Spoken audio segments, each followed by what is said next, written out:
For 20 years, the galaxy had slept easy believing that humanity was dead, not defeated, not conquered, dead, erased so completely that entire generations of alien children grew up never once seeing a human face, never hearing a human voice, knowing our species only as a cautionary tale carved into the ruins of a blue planet. Tonight, in 1,000 star systems, that comfortable lie was about to shatter. The Verith Dominion had built an empire on that lie. Earth's ruined cities were preserved as monuments, silent, ash-gray reminders of what happened to anyone foolish enough to resist the Dominion's expansion. Mars, once humanity's second home, had been hollowed out, rebuilt, and reforged into the Kale Fortress, a weapon of a world, bristling with cannons large enough to crack moons, orbited by fleets that had never lost a war. The Verith called what they did to Earth Verasol. It was a soft word, a bureaucratic word, the kind of word an empire invents when it wants genocide to sound like paperwork. Admiral Phrexa Oelnoon stood on the observation deck of the Kale Fortress, watching the stars the way a queen watches a kingdom she has already won. 20 years of silence from the direction of the outer solar system had made her comfortable. Comfort, she would later understand, was the most dangerous thing an empire could feel. Then the sensors screamed. A signal, faint, garbled, aged by distance, bled out the Oort cloud, the frozen, forgotten graveyard at the edge of the solar system where nothing was supposed to live, let alone transmit. Phrexa's first instinct was dismissal. Comet debris, a dying satellite, static from some long-dead relay drifting in the dark. She ordered a routine scan and turned back to her wine.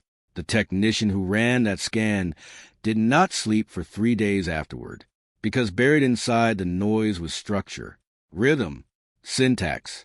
A signal doesn't organize itself. Someone builds it, shapes it, sends it on purpose. And when the Dominion's finest cryptographers finally peeled back the layers of interference, what they found made the color drain from every face in the command center. It was human, unmistakably, undeniably human. For a species of Dominion had certified extinct 20 years ago, that was impossible. And empires that believe in impossible things are empires that have already begun to lose. Phrexa dispatched a reconnaissance flotilla to the Oort cloud with orders to locate and silence the source. 6 ships, fast and quiet, slipped into the dark where sunlight was a rumor and temperatures dropped low enough to freeze thought itself. What they found there defied every scale the Dominion had ever built its confidence upon. It was not a relay. It was not a satellite. It was not even, in any conventional sense, a ship.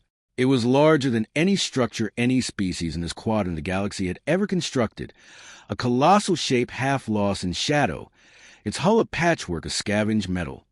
Shattered orbital stations, the bones of destroyed colony ships, the melted remains of 100 cities that had once been called home. 20 years of grief, 20 years of rage, 20 years of secrecy, welded together into something that should not have been possible for a species with no homeworld, no fleet, and, as far as the galaxy knew, no survivors. The reconnaissance captain's final transmission was 11 seconds long. He never finished his sentence. Deep inside that colossal hull, in a chamber sealed against the cold and the dark and 20 years of silence, thousands of cryopods pulsed with the first heartbeat of light they had shown in 2 decades. One by one, indicator lights shifted from dormant blue to waking amber. A voice, synthetic, patient, built to wait exactly this long and not a second more, echoed through corridors that had never once heard footsteps.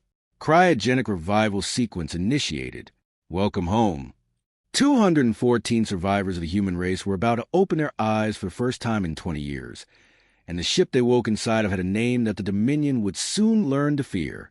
The Arden Grave. At the heart of the vessel, in a cryo chamber marked with a single word etched by hand into the frame, Marsh. A woman's eyes opened. She did not gasp. She did not weep. She had spent 20 years of frozen sleep, preparing herself for this exact moment. And now that it had arrived, there was only one thought in her mind, cold and clear as the void outside. It's time. Commander Yael Marsh sat up, and somewhere in the Kale Fortress, alarms that had not sounded in 20 years began screaming into the dark. Yael Marsh had not always been commander. 20 years ago, she had been a nobody, a mid-tier logistics officer on an Earth defense station, watching the sky burn while civilizations that called themselves civilized dropped fire on cities that had never done them harm.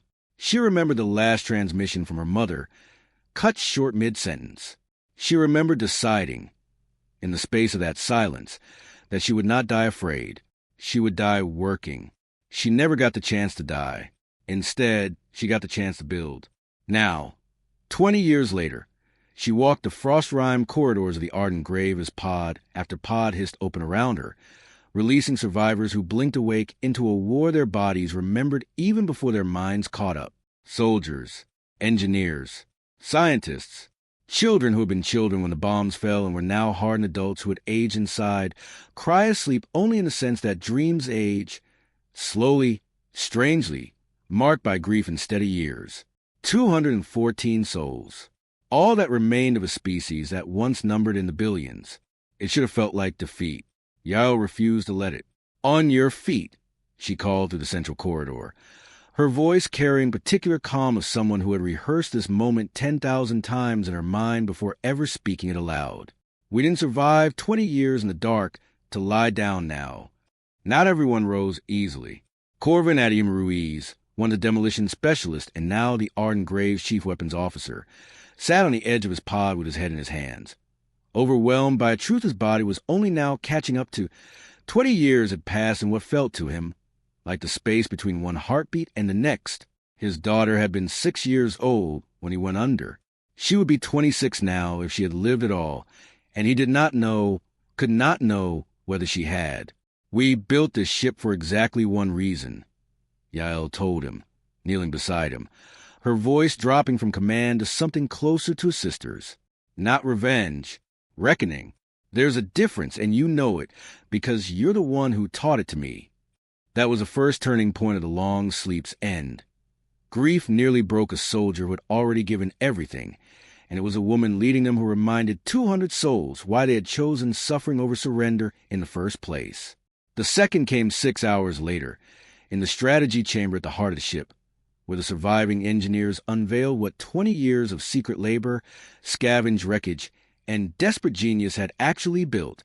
The Ardent Grave was not merely large.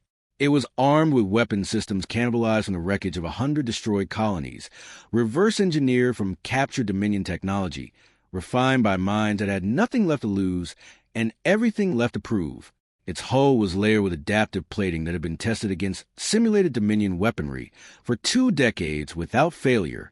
It carried, in its belly, some of the engineers refused to name aloud even now, a weapon they called simply the last word. "If we use it," said Dr. Imani Reyes, the ship's chief architect, her hands trembling slightly as she spoke, "there's no coming back from what it does. Not for them. Maybe not for us either." Yael looked around the chamber at the faces of the last of her people, frightened, furious, unbearably alive, and made a decision that would define the war to come. "We don't use it unless we have no other choice," she said. "But we don't hide it either. Let them see what fear built. Let them understand what 20 years of grief can become when it refuses to die quietly." The third turning point arrived without warning, as the Ardent Graves engines came online for the first time in 2 decades, a low, building thunder that shook every wall of the ship and every heart inside it. On the main viewport, the solar system's outer dark gave way, slowly, to the pale, distant light of a sun none of them had seen in 20 years. "Home. Set a course," Yael said quietly, and for the first time since waking, her voice shook, not with fear, but with something far more dangerous to the Dominion. "Hope. Take us back to Earth." The Ardent Grave turned its colossal bow toward the inner solar system, and 20 years of silence ended in a single word broadcast on every frequency the Dominion monitored, a word that would ripple outward through 100 star systems by morning. "Reckoning. Admiral Threxa, Olnoon, received the report in the middle of a victory banquet celebrating the 20th anniversary of Verasol. She read it twice before she believed it, and a third time before she found her voice. "Impossible," she said, though the word tasted like ash even as she spoke it. Impossible was what she had called the signal from the Oort cloud 3 days ago. Impossible had already been proven wrong once. The reconnaissance flotilla's wreckage told its own story before any survivor could. 6 ships, fast, well-armed, crewed by veterans of a dozen campaigns, reduced to drifting debris by a single vessel that hadn't even altered its course to destroy them. The Arden Grave hadn't fought the flotilla. It had simply continued moving, and the flotilla had not survived being in its way. Threxa mobilized the Dominion's third battle fleet within the hour. 40 warships, each capable of glassing a continent, each blooded in wars that had carved out a fifth of the known galaxy for the Verith Dominion. She did not send them to investigate. She sent them to end this before the rest of the galaxy noticed it had begun. That was the first miscalculation of many. The third fleet intercepted the Arden Grave at the edge of the asteroid belt, a graveyard of shattered rock that had once been a planet and now served as a fitting battlefield for the death of an Empire certainty. Fleet Commander Dathric Voss opened the engagement with a full spread of planet cracker torpedoes, weapons that had ended 3 wars before they'd finished detonating. 40 ships, full barrage, a wall of fire large enough to be seen from 3 star systems away. The Arden Grave sailed through it without slowing. Voss watched his sensors with particular horror of man realizing, in real time, that everything he understood about warfare was obsolete. The adaptive plating that Dr. Reyes and her engineers had spent 20 years perfecting shrugged off blast after blast, redistributing kinetic force across a hull built from the wreckage of a species that refused to be destroyed twice. Where Dominion weapons found purchase, they scarred the surface. They did not slow it down. Concentrate fire on a single point, Voss ordered, his voice tightening. Find a weakness. There wasn't one. Or if there was, the third fleet ran out of time to find it. The Arden Grave's return fire came not as a barrage, but as a single, devastating pulse, a weapon drawn from technology stripped out a dozen fallen Dominion outposts over 20 years and refined by minds that had spent every one of those years dreaming of this exact moment. 6 warships died in the first exchange. Then 11. Then, as panic spread through the Dominion formation like fire through dry grass, ships began breaking rank entirely, fleeing an enemy that should not have existed, piloted by a species that should have been ash for 20 years. That was the second turning point. The moment an Empire's finest fleet, blooded in 100 campaigns, learned what it felt like to be the ones who couldn't win. Voss's flagship was the last to retreat, and only because Voss himself refused the order 3 times before his own crew overrode him. As his ship limped away, its hull glowing from weapons fire, he stared at the impossible silhouette of the Arden Grave on his view screen and said the only thing his mind could produce. They were never gone. They were waiting. Word of the Third Fleet's destruction reached the Kale Fortress within minutes, and the wider Dominion within hours. Across 100 star systems, in council chambers and command centers and palaces built on the certainty of eternal dominance, the same question began to spread like infection. If the humans had survived, hidden, and built this in silence, what else had the Dominion gotten wrong? Threxa O.L. Noon stood once more on her observation deck, no longer comfortable, no longer certain, watching sensor readouts that told her the Arden Grave had not slowed, had not stopped, and was not going to. The third turning point came in the silence after she gave her final order of the day. Not an attack, not a retreat, but a summons. Every remaining fleet in Dominion space. Every warship the Empire could spare. All of it, converging on the one place the humans were clearly, unmistakably heading. Home. Let them come, Threxa whispered, though the words fell hollow each time she said them. Let them see what waits for them at Earth. She did not yet know that Earth's ruins held a secret even she was unaware of, one that would unmake everything the Dominion believed about the war it thought it had already won. Every fleet the Dominion could spare converged on the solar system in the span of 3 days, a mobilization so vast that sensor arrays across a dozen neutral systems mistook it for the opening of a new galactic war. In a sense, they weren't wrong. 216 warships, the combined might of an empire that had never lost a major engagement in living memory, arranged in a formation so dense it blotted out starlight across entire sectors of space. Admiral Threxa O.L. Noon commanded from a flagship devouring silence, and for the first time since the reconnaissance flotilla's destruction, she allowed herself to believe the math was back in her favor. 6 ships had died to the Arden Grave. 40 more had broken and fled. But 216 was a number no single vessel, however monstrous, could survive. She was wrong, and some deep, honest part of her already knew it. Aboard the Arden Grave, Yael Mar stood on the command deck and watched the Dominion fleet assemble on her tactical display. A wall of red icons so dense it looked less like a formation and more like a solid, unbroken barrier of iron and fire stretched across the only path home. Behind her, the bridge crew went silent, waiting for the order that would either end humanity's last hope or begin its return. They think this is the end of the story, Yael said quietly. They think with the last chapter. She turned to face her crew, engineers who had spent 20 years without sleep, soldiers who had buried children in cryosleep dreams they couldn't wake from, survivors who had nothing left but each other and this ship. We're not the end. We're the reckoning they were told was a myth. The order came. The ardent grave surged forward, alone, into the mouth of the largest fleet ever assembled by the Verith Dominion. The first turning point of the battle came within minutes, when Threx's opening barrage, time-coordinated and executed with textbook precision across all 216 ships simultaneously, struck the ardent grave in a wall of fire bright enough to be seen without instruments from 3 planets away. For a full 10 seconds, the human ship vanished entirely inside the blast, and across the Dominion fleet, cheers erupted on a dozen bridges. Then the smoke cleared, and the ardent grave was still there, scarred, scorched, still moving. Impossible had stopped being a useful word days ago, but Threxa said it anyway, because there was nothing else left to say. The second turning point arrived when Dominion tacticians, desperate and improvising, attempted something no fleet had needed to try in decades: coordinated ramming. 12 destroyer-class vessels, expendable by Dominion standards, threw themselves directly into the ardent grave's flank in a bid to cripple its engines through sheer mass and sacrifice. It should have worked. Against any other vessel, it would have. Instead, the human ship's hull, built not from pristine alloy but from the fused wreckage of humanity's own destroyed cities and stations, simply absorbed the impact, plating buckling and reforming in ways Dominion engineers would spend years trying to understand and never quite manage. Corvin Uriz, watching from the weapons bay, finally allowed himself something he hadn't felt in 20 years, a grim, exhausted smile.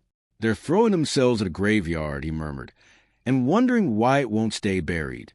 But the battle was not without cost. A concentrated strike from 3 Dominion cruisers found a seam in the ardent graves, plating near its primary reactor housing, and for several harrowing minutes, alarms screamed through every corridor of the ship as Dr. Reyes and her engineering teams fought to contain a cascading power failure that threatened to undo 20 years of work in 20 minutes. Yael stood in the reactor control room, watching people she had slept beside in frozen silence for 2 decades, now fighting, sweating, bleeding to keep the ship's heart beating. "Talk to me, Imani," she said, and for the first time, real fear entered her voice.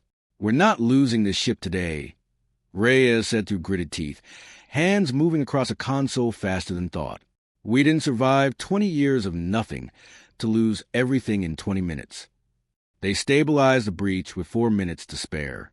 It was the closest the ardent grave came to dying in the entire battle, and it would not be the last time the ship's survival came down to the sheer stubborn will of the people aboard it rather than the strength of its armor.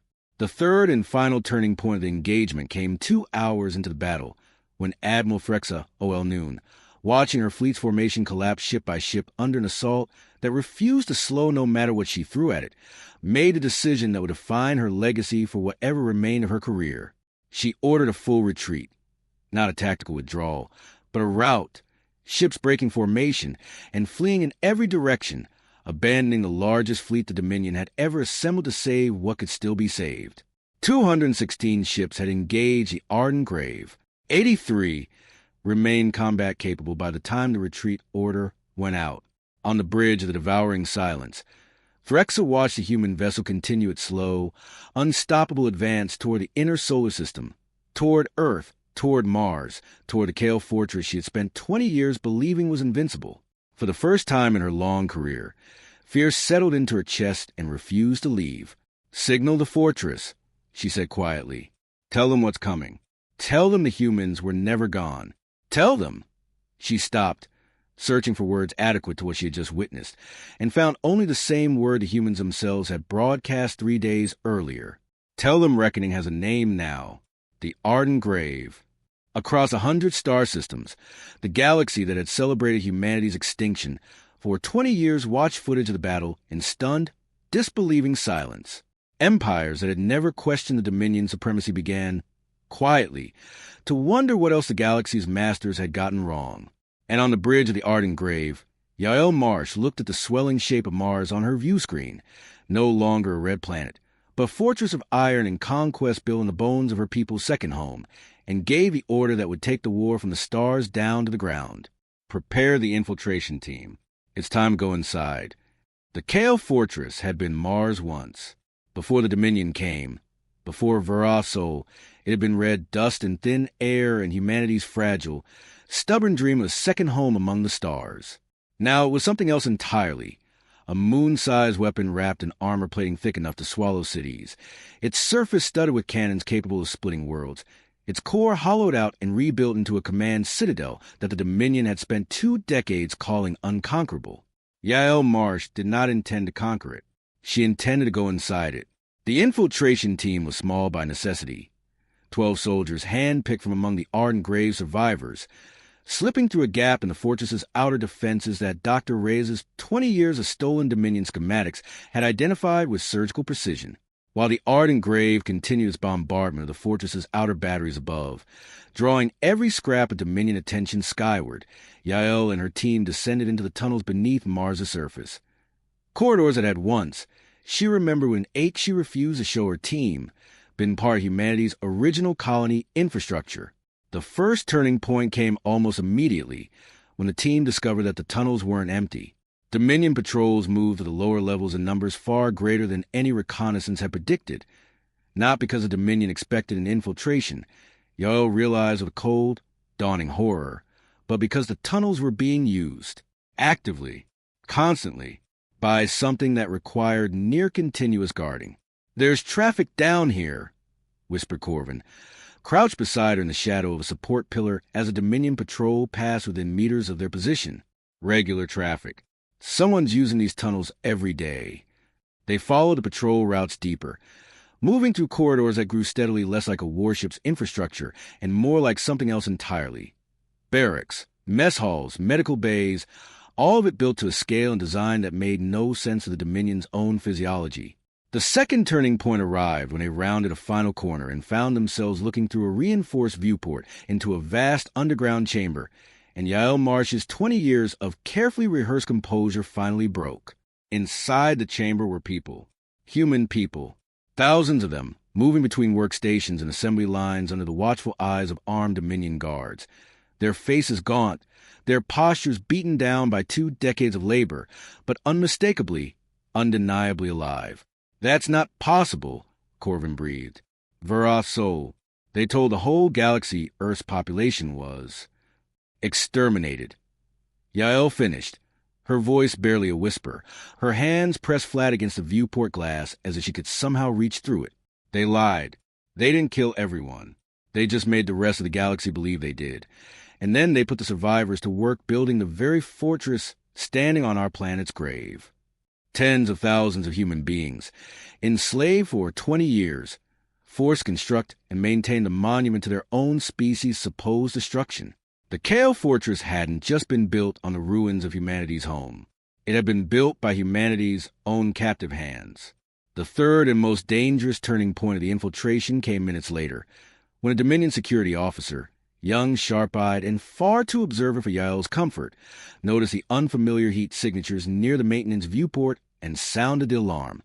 What had been a careful, silent reconnaissance became, in the space of a single heartbeat, a desperate fight for survival deep beneath enemy territory. 12 soldiers against a garrison that vastly outnumbered them, with thousands of enslaved lives now hanging in the balance of what happened next. "Options," Corvin said, weapon raised, eyes scanning the narrow corridor for an escape route that didn't exist. Yael looked through the viewport one final time, at faces that could have belonged to anyone she'd ever loved and lost, at a truth that changed everything about why they had come here in the first place. This had never been only about revenge. It had never been only about tearing down a fortress built as a monument to their species' extinction. It was about the tens of thousands of her people still alive down here, still waiting, 20 years later, for someone to finally come home. "We're not running," Yael said, and there was something in her voice that hadn't been there before. Not fury, not fear, but absolute, unshakable purpose. We're getting every single one of them out. Signal the Arden Grave. Tell them the mission just changed. She keyed her comm unit, static crackling to the narrow tunnel as Dominion reinforcements closed in from both directions, and spoke the words that would transform the war above into something far greater than any battle for territory or vengeance. This isn't just an assault anymore. It's a rescue. All available forces. We're bringing our people home. Above the Kale Fortress, the Ardent Grave received Yael Marsh's transmission, and, for the first time since waking 20 years of frozen grief into open war, changed its target entirely. Dr. Imani Reyes redirected every available system toward a single, precise objective, breaching the fortress's lower detention levels without collapsing the tunnels where thousands of enslaved survivors were held. It was a surgeon strike disguised as a siege. The ship's colossal weapons, capable of cracking the fortress's outer hull open like an eggshell, now recalibrated to carve a corridor of escape rather than a field of destruction. 20 years we built this ship to tear the Dominion down, Reyes said quietly to her team, hands steady despite the chaos on every readout.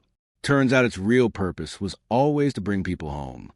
Below, in the tunnels beneath Mars, Yael Marsh and her 11 soldiers fought a desperate holding action against Dominion reinforcements, buying time for a rescue neither side had anticipated. The first turning point of the final battle came when the detention chamber's Dominion guards, faced with the sudden arrival of armed human soldiers and the distant thunder of the Arden Grave's bombardment shaking dust from the ceiling above, made a choice that would haunt Dominion command for a generation. Rather than executing the prisoners to deny the humans a victory, they broke and fled, abandoning thousands of captives in their panic. The chamber doors fell, and for the first time in 20 years, tens of thousands of enslaved human survivors looked up to see, not a Dominion guard, but a soldier wearing the insignia of a species they had been told no longer existed. "My name is Commander Yael Marsh," she said, her voice carrying across the chamber gone utterly silent with disbelief. "And I'm here to take you home." The second turning point arrived as Admiral Threxa Oil Noon, watching her fortress's lower levels fall to a rescue operation her forces couldn't contain, made a final, desperate decision. She ordered the Kale Fortress's core weapons array turned inward, willing to sacrifice the fortress itself rather than allow the Dominion's greatest secret to reach the wider galaxy. It was an act of pure, cornered desperation, the choice of a commander who understood that the truth of Verossol's lie was more dangerous to the Dominion than any weapon the humans could build. She never got the chance to give the order. The Arden Grave's final, devastating strike. Not the last word, which Yael had refused to use, but precision assault built from 20 years of stolen Dominion schematics and human ingenuity, tore through the fortress's command citadel before Threx's order could be transmitted, severing the Dominion's control over the fortress's weapon systems entirely. On the bridge of the devouring silence, Threxa Oil Noon watched the monument to her empire's supposed eternal dominance go dark, piece by piece, and understood, with a particular clarity of absolute defeat, that the war was already over. The third and final turning point came hours later, as the last Dominion resistance across the Kale Fortress collapsed and evacuation ships, repurposed from the very fortress that had once been built to display humanity's extinction, began ferrying tens of thousands of survivors up to the waiting hull of the Arden Grave. Yael Marsh stood at the edge of the largest evacuation chamber, watching her people, humanity's people, stream past her in numbers she had not dared to imagine possible only days before. Children who had been born into slavery blinked up at a starfield they had never been allowed to see freely. Elders who remembered Earth before the fall wept openly, disbelieving, as they stepped aboard a ship built from the wreckage of everything they had lost. Corvin Aries found his daughter among the survivors, 26 years old, exactly as he feared and hoped in equal measure, alive, hardened, and staring at her father with the same disbelief that had gripped the entire chamber. Neither of them spoke for a long moment. There was nothing that needed saying that their faces didn't already say for them. Across 100 star systems, footage of the Kale Fortress's fall and the liberation of humanity's enslaved survivors spread faster than the Dominion could suppress it. Empires that had built their understanding of galactic order on the Dominion supremacy watched in stunned silence, as the species they'd been told was extinct not only survived, but freed tens of thousands of its own people from beneath the very monument built to celebrate their destruction. The lie of Colossal unraveled in real time, broadcast to every civilization that had once celebrated it. Aboard the ardent grave, Yael Marsh stood on the command deck as the ship began its slow turn away from Mars, away from the Kale Fortress's smoking ruins. Carrying more than 200 original survivors and tens of thousands of newly freed captives toward a homeworld none of the newest passengers had seen since childhood. Earth's ruins waited below, broken, scarred, but no longer a monument to extinction. A beginning instead of an ending. 20 years ago, they told the galaxy we were gone. Yael said quietly, watching Earth's fractured continents rotate slowly into view. They were wrong. We were never gone. We were patient. Behind her, Dr. Reyes looked up from her console, and for the first time in 20 years, allowed herself to imagine a future that wasn't built entirely around survival. What happens now, Commander? Yael Marsh looked out at the ruined, beautiful shape of the world she had spent 20 years fighting to return to, at the tens of thousands of lives now depending on what came next, and answered with the same quiet certainty that had carried humanity's last hope across the frozen dark and back home again.